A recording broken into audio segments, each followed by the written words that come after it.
and then you get a sense of like, oh yeah, like is there a draw of community towards Samsung versus Apple? You can like feel it in your body. And so it seems like they just really focused on that from the very beginning and really made that group feel seen and heard and included and almost like equal and level in a way. Right? It's like BTS and ARMY are kind of, they need each other, right? There's like a codependence in a way. And so I do think community is going to be one of the last like really defensible things, not just in business, but just in the world, right? 안녕하세요. 전 세계 화제의 책과 저자를 깊이 있게 들여다보는 시간, 스텔라의 북인사이트 스텔라입니다. 이 매년 천문학적인 광고비를 쏟아붓고도 정작 고객의 마음을 얻지 못해 고민인 기업들이 많죠.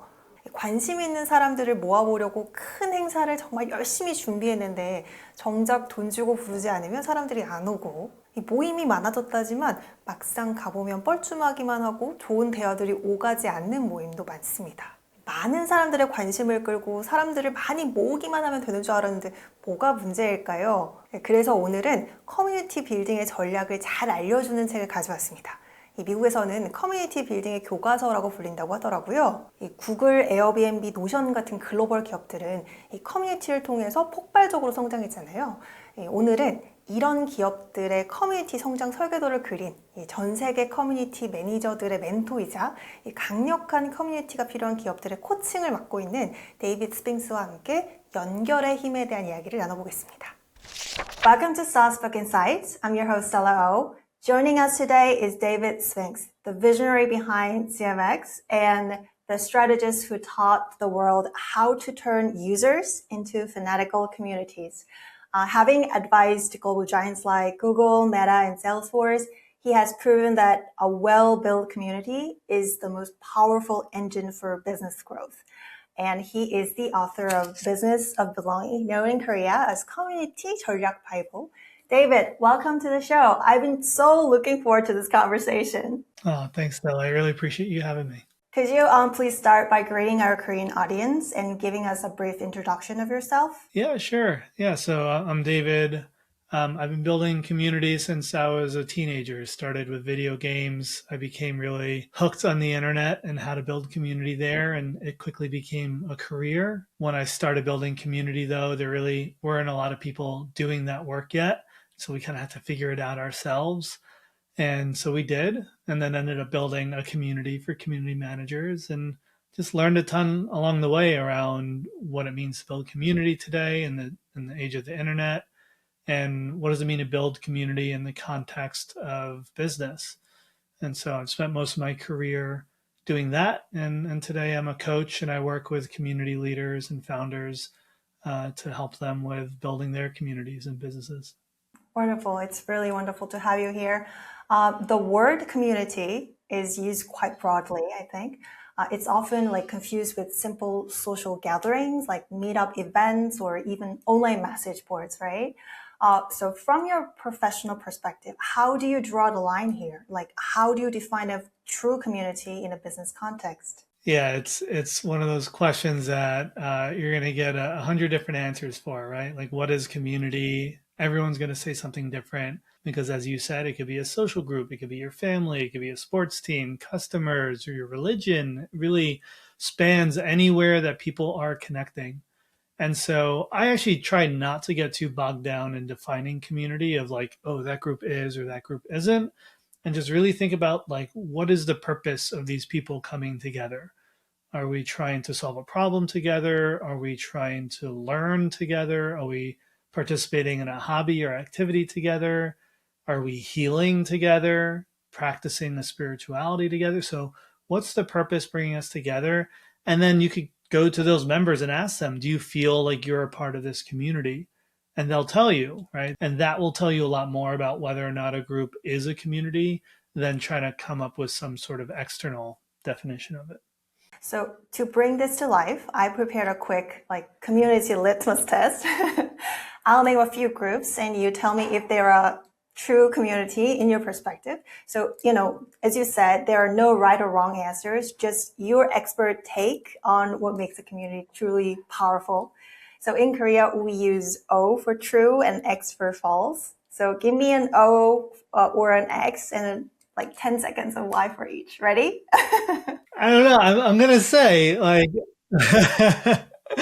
I feel like we're creating like a binary here of yes or no, where there really isn't one, and it's like it's complex and there's a spectrum, and so yeah, like I can't say whether or not a community is or isn't true or deep, but like we could talk about some of the specific elements you might find in each of these kinds of communities. I know, but let's try it. And you can add something after that. Okay. First, the tech giants, like billions of users on like Google, Meta, or Instagram. Are they like powerful community?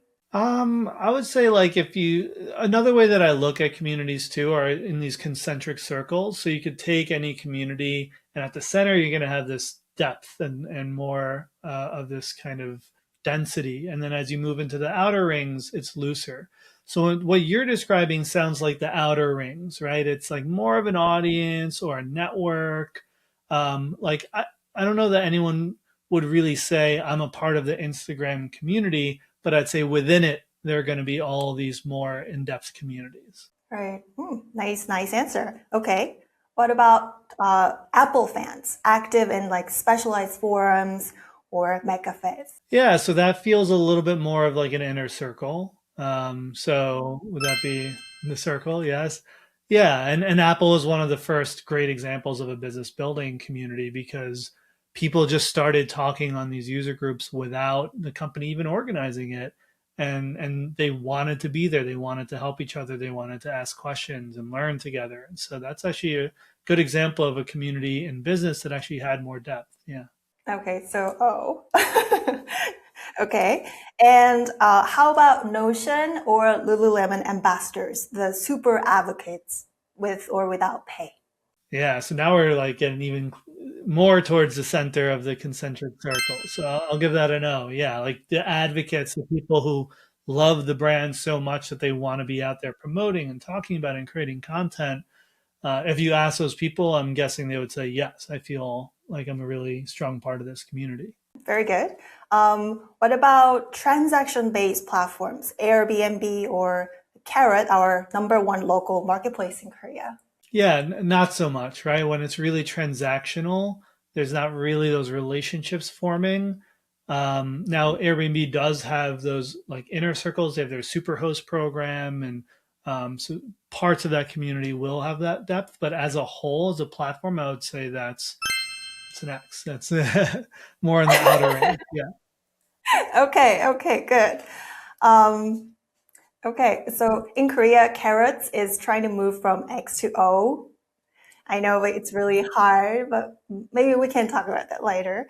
Sure. Yeah. What about the powerful fandoms like BTS Army and Taylor Swift's Swifties? Yeah, I mean, and this is interesting, right? Because now we're getting into fan bases and how are fan bases distinct from communities. And yeah, I think a lot of the people, if you were to ask them, they would say they feel like they're part of a community, but there's something looser about a fan base. I think it's like there is a sense of shared identity, but my question is like, how are those people really interacting with each other? How are they connecting with each other? How are they forming relationships? So that one's somewhere in the middle there. So I'll give it the circle, but it's with some caveats. Yeah, that totally makes sense. What about anonymous message boards like Reddit? Fast information, but no shared goal. Yeah, it's a really good one because right, like there isn't this form of relationship deepening with people. They might start, even with pseudonyms, you can form relationships with people. So it can happen there, but the way that I think most people use Reddit is a little bit more, it's almost like transactional, just like wanting to get information or exchange kind of learning. Are there really relationships being built amongst this group? Now, some of them will meet up in person. So yeah, I'll give Reddit the circle, but again, there's like a depth that maybe it doesn't have that other communities would have. I see. So transaction itself is not the problem, right? If it's only transaction, then that feels more like a market in a way than a community. If there is this, like, you need people to care about each other, right? Like when you think about communities that you're a part of, where do you feel like a really strong sense of community? It's this feeling like you are really welcome in a space as you are, all of you. There's a feeling of being really welcome and cared for. Like the other people in this group know who I am, they care about me, and I can show up here as like a real human and not be abandoned, right? And so a market, a transaction, that means that like I'm only here if I'm transacting and I only get to participate if I can trade value. Whereas a community feels almost the opposite. Like I don't have to bring any value here. I'm accepted as a human, and then I want to contribute value to the community because of that more relational connection that we have. Mm-hmm. I see. That's a very powerful answer. Last one, apartment residents. Can they be a community? I mean, that depends on the building, right? I've seen some where like my father-in-law actually recently had like a dinner with everyone on his floor and they all got to know each other. You know, we just hosted a potluck for all of our neighbors on our block. It was amazing. But then there's lots of apartment buildings where, you know, everyone says hi and they barely know each other. And so that, you know, apartment building is almost like a community platform.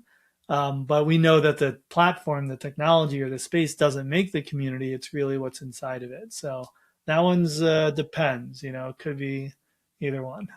If they try to solve some kind of problem together or if they feel welcomed, maybe they can be a community, right? I mean, yeah, like shared problems is something that brings communities together, right? Like, you know, if someone fell ill or there was a fire and they had to suddenly work together to help each other, they would have this kind of bonding experience that can really bring them together. Or maybe there's something in the neighborhood they all cared about and got involved in. So, yeah, working together to solve problems is a really powerful community building tool. But really, it just takes someone to take the risk to say, like, I'm going to gather people, create the container, host the potluck, the brunch, the dinner, the party, whatever, and just break that ice. And then I think generally you'll find people really do want to connect with, especially with the people they live close to. That was fun. Thank you, David. Yeah. Yeah, we got there. Yeah. Now we have a much more like concrete sense of what a community really is. It's clear that many companies like mistakenly believe that they have community and they don't. And based on your answers, could you distill the must-haves into 2 or 3 core criteria? We want to wrap this thing up. And among them, what would you say is the most critical factor that distinguishes a true community from a just surface level engagement? Yeah. So critically, I think people need to be interacting with each other. And I think a lot of businesses will call something a community when really it's an audience, which means an audience is one to many. It's kind of like I'm on stage and everyone's looking at me. A community is more of like a group of chairs in a circle. It's people facing each other, interacting with each other, supporting each other. And so I think that's really the core ingredient of what makes something a community is the people are, and the chairs are facing each other. They're interacting with each other. They're forming that relationship over time. And yeah, I think like the difference in what makes something a deep and meaningful community versus something that's more shallow, there's a few criteria. I think one is just how much people actually want to be there. How many times do we see businesses launch communities and they're like, this is going to be great. We got to do this. It's going to drive a lot of business value. But then like nobody actually wants to be there. So they don't show up and it's just kind of an empty forum or an empty room, right? So people have to really have a longing to connect in this way. And then I think it's really feeling what we talked about, that sense of care, that the people and the leaders in this community really care about me. I feel seen, I feel heard. And I think we need to look at the conditions. What are the conditions under which someone gets to be a member of this community? And the more that's clear and explicit, and people feel welcome, as long as they meet those conditions, I think that can create depth. I see. So the real magic happens when we shift from brand to member, right? Once members start talking, supporting each other, caring about each other, interacting with each other, then that is the real game changer. Exactly. Yeah. I like to describe the difference between marketing and community. As marketing is helping people, right? You're like teaching them, you're giving them content, you're promoting something, or even product as well. You're helping people, you're building something for them. Community is helping people help each other. So you're almost taking more of a backseat in a way, and you're creating an ecosystem where people get to help each other, and you're just helping facilitate and connect the dots in that way. And speaking of game changers, I want to apply this to a real world comparison that our current audience is very curious about. Samsung versus Apple. So Samsung dominates in hardware specs and spends like nearly $10 billion on advertising annually, a classic brand to member approach. But it struggles to capture Gen Z's loyalty compared to Apple, where users seem to have much stronger member-to-member bond. Do you think this lack of community is the decisive reason why Samsung is struggling to win the hearts of the next generation? I would say, and this is true for any business, I think it's kind of the balance of both product and community. And they tend to come hand in hand. If you look at the businesses who have some of the strongest, most active, most loyal community and advocates, they tend to have products that people just love, right? Like you mentioned Notion before. That's an example. Like people just love that product and want to use it and talk about it. And they were so obsessed with getting the product right. And they spent so much time just listening and learning and improving the product until it really just like, it just feels so good to use. That's what makes people love it. And Apple does the same thing, right? And so from the beginning for Apple, they really innovated on the product, and that's what drew people to them. And then the community becomes kind of like gasoline. So you can look at it like that way. Like the product's kind of the fire. You have to have a fire. You can't just like throw community at a product that isn't working, that people don't love. Because actually that could go the other way, right? You have a bad product and then you throw community and everyone just talks about how bad it is. So I think Apple has just this really, really good product that draws people and community to it, and then they support the community around it. And then they worked in their marketing that really communicates a certain vibe and aesthetic and message, right? And then you see that compared to Samsung, which like is the product that customer obsessed, and is the marketing really speaking to the type of people they're trying to reach. And then you get a sense of like, oh yeah, like is there a draw of community towards Samsung versus Apple? You could like feel it in your body. You could feel the difference. So while advertising creates like customers, only community creates advocates. And I think it's a very expensive lesson for many big companies. Yeah, I think that's true. Speaking of winning hearts, like BTS built a global empire through their ARMY fandom without massive traditional advertising budget. They proved the power of what we call the fandom capital. From a community perspective, what is the core secret of this fandom capital that traditional corporations like Samsung are still missing? Yeah, I mean, I think like what I know of that community is just how, like one, they're really empowered to contribute and create. And so, again, it's the difference between like a fan base or audience and a community. It's not just all these people watching the band. There's like the sense of you can self-organize, you could be a part of this, you can contribute. And so it seems like they just really focused on that from the very beginning and really made that group feel seen and heard and included and almost like equal and level in a way, right? It's like BTS and ARMY are kind of, they need each other, right? There's like a codependence in a way, which is really interesting because if you look at what a lot of businesses do, they like build community, but there's this kind of hierarchy to it. It's like we're the business and then the community kind of like, yeah, we serve you, but only as long as it's serving us. And I think with BTS and Army, what you see is more of like it feels equal in a way. It feels like there's more of a balance. I think this question is related to that point. In your book, you mentioned that while product features and designs can be replicated, a community is an uncopyable economic mode. You also emphasize that community shouldn't be a marketing tactic, but a DNA of a business, as you just said. What is the fundamental difference in an actual operation between a company that treats community as a marketing tool and the one that makes it as their DNA? Yeah, I mean, I think it goes back to that question of care again. It's like, so when I think of a business saying like, oh, we're going to make community into our marketing, there's a sense of like, we're using the community, we're extracting from the community.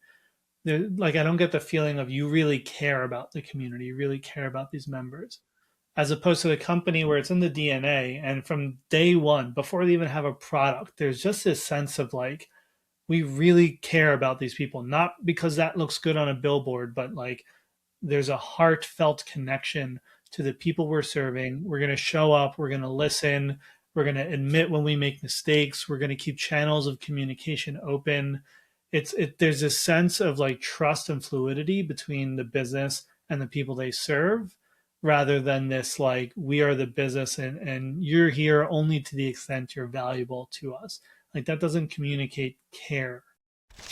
To look at the flip side of the success stories, in reality, we often see like far more failures. If you had to identify the single most common fatal mistake, the one reason why most community building efforts fail, what would that be? Yeah, we touched on a few. I think at that, like really fundamentally, it's you build something that people don't want. Like you built what you thought needed to exist or what the business wanted, but you really weren't attuned to what people wanted, what your customers wanted, what the members want. And so it didn't really have that pull. And so you end up creating community shouldn't feel like a ton of effort. It's like the most natural thing in the world for humans. Like community flows through us freely everywhere you look. And so if you're feeling like you're forcing it or really trying to make community work, you just haven't tapped into the way that people really want to connect.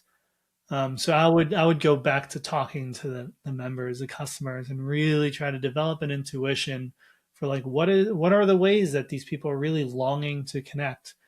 And then once you get that, once it clicks, it just kind of flows into the container. And then the CEO is pumped because then they just see people talking and excited. They feel the emotion of community, which is it's the best feeling in the world. And then everyone's on board. But it's hard to get people excited when the community just feels like it just can't get going. Right. I see. I think a lot of CEOs might need your coaching on this. Now we discussed how they fail. Let's talk about how to design them right. To drive engagement, many leaders offer like financial incentives or rewards, like such as monetary rewards, referral fees, or cash equivalent credits. But you've warned in this book that this can actually poison the community. Why does this paradox of rewards occur, and how should we design rewards if we want a healthy, long-lasting community? Yeah. So I mean, it comes from like the gaming world and like just this, and even in business, right? We're like, oh, people want money for things, so let's just pay them. And so there's this belief that we can use these badges and points and rewards and things to incentivize people to participate. And that will work in the short run. Like, yeah, you give people rewards, they're going to do things to get those rewards. But what happens then is as soon as a reward disappears, so does the activity.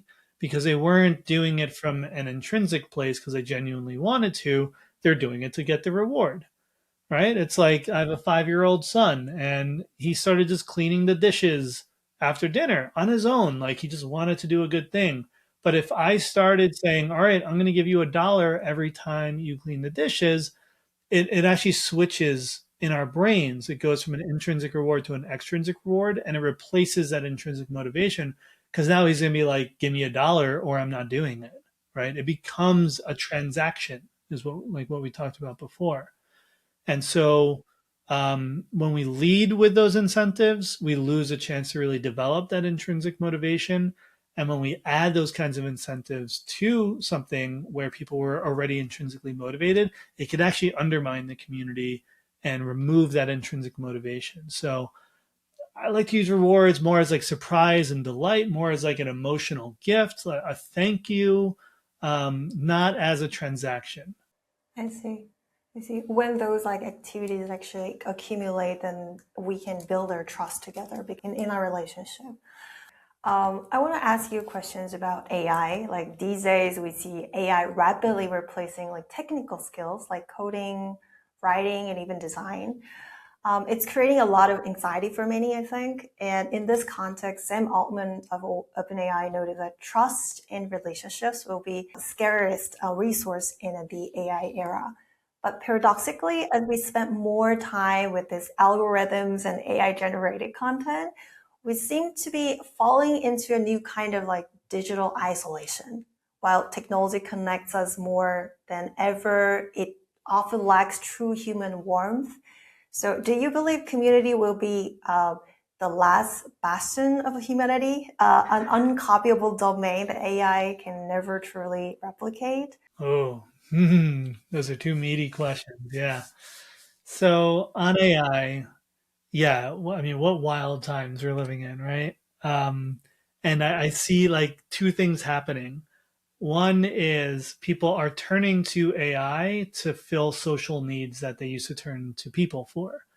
We're using it for therapy. We're using it to get advice we would have called our dads for. We're using it for collaboration and editing. Like all these things we would rely on other humans for, we're now turning to AI and even for companionship and romance. And so, in one way, it's kind of sucking out even more of our social interaction and the way we need each other. But then on the other hand, I think for many of us, it's almost like it's bringing technology to the point where people have had enough. They like can feel the disconnection. They could feel the loss of humanity. And I think it's driving people to want to just talk to people again and be in person and get offline and host potlucks and hug each other and really connect with humans again. Because it really is, yeah, I think it is one of the few things AI cannot do because it's not an intellectual thing. Community, we could talk about it all day, but at the end of the day, it's an emotional, somatic, felt experience that we have with each other. And so AI could say all the right words, and just the knowing that there isn't a human on the other side, like a living, breathing, bleeding human with their vibrations and energy and experiences and suffering and all the things that make us human, it just, you don't get that connection that we really need. Right. And so I do think community is going to be one of the last like really defensible things, not just in business, but just in the world, right? It's one of the things that AI can't really, it can't do. It just can't do it. We could talk about the ways that AI enhances community because there's a lot of that too, but on a fundamental level, yeah, it can't be a replacement. I've been observing a fascinating shift to these lately as AI noise started to flood our public squares. It feels like people are retreating into more like intimate, high density circles to find real, unfiltered conversations. It really brings to mind the concept of this dark social, those like private DMs and closed groups on platforms like Slack, Discord, or Telegram, where the most influential talk actually happens now. When public squares get too noisy, these invisible networks seem to become the true powerhouse of a trust. Yeah, I mean, it's really interesting, right? Yeah, I think people are going more into private chat groups and in person, and so I think we're seeing that. I think we're seeing brands get a little more comfortable with meeting people where they're at. So being willing to use WhatsApp or Signal or other kind of chat-based tools that they have to be comfortable with not having full control and visibility into everything. And it just makes what we talked about, trust and care, so much more important Because now, yeah, the conversations are happening less and less in containers where you have that visibility or influence. And I think in-person stuff has been a focus for a while, and I think it's only going to become more and more of a focus. I think smaller in-person stuff too. Like I get the sense that even like big conferences, people are starting to feel a little exhausted by that kind of thing, and they're really yearning for more like retreats, meetups, dinners, something where they really get that depth of connection that you don't get in a big forum. Right. I think it means for brands the era of intrusion of marketing is over, and the era of invitation has begun. It is an invisible word. The brand must act as a welcome guest, not as an aggressive owner, right? Right. Yeah, that's a great way to put it. This has been such an inspiring conversation. Before we wrap up, we have our signature question for this corner. In the next 10 years, what do you think will change the most, and what will never change? Oh, man. Yeah. I have no idea. So much is changing like this week. Like in 10 years, I could say what I hope, which is that what we talked about before with AI, that it actually just helps bring us together. It just shows us how much we actually need each other. Like we really just start to feel that longing for each other now that like a lot of the tasks are handled by robots. Hopefully that just really turns us towards each other. And what doesn't change, on a human level, I don't see in 10 years our need for each other changing. I think if anything, it's going to be stronger than ever, because there's going to be struggles. There's going to be struggles that we're going to need each other for. Mm-hmm. So sense of belonging. Okay. Finally, do you have any last message you'd like to share with our audience?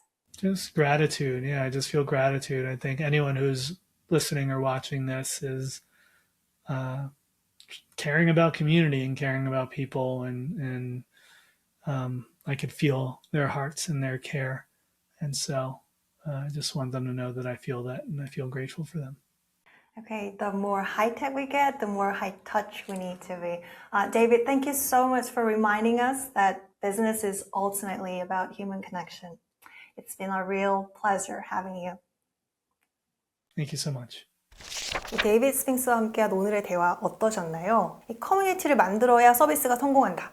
커뮤니티를 만들어야 브랜드가 성공한다. 이런 이야기만 듣다가 이 커뮤니티를 만드는 건 사람의 마음을 얻는 과정이고 거기엔 지름길이 없어요 라고 하는 이 저자의 말을 들으니까 이 메시지가 오늘따라 참 묵직하게 다가오네요. 효율에 중시되는 세상, 숫자 위주로 판단하고 생각하다 보면 가끔 잊어버리는 거지만 신뢰, 관계 같은 정말 중요한 것들을 위해서는 추상적이고 불확실하고 비효율적인 선택도 해야겠다라는 생각이 듭니다. 단순히 사람을 모으는 기술을 넘어서 사람의 마음을 얻는 법을 고민하는 분들께 생각해 볼 만한 좋은 책과 인터뷰가 되셨길 바라면서 스텔라의 북인사이트, 저희는 다음 시간에도 여러분의 시야를 넓혀줄 좋은 책과 저자로 찾아오겠습니다. 만나보고 싶은 저자나 다뤄보고 싶은 책이 있다면 댓글로 달아주세요. 댓글 왜 안 달아요? 좋아요와 구독 잊지 마시고요. 우리 여기서도 자주 오래 봐요.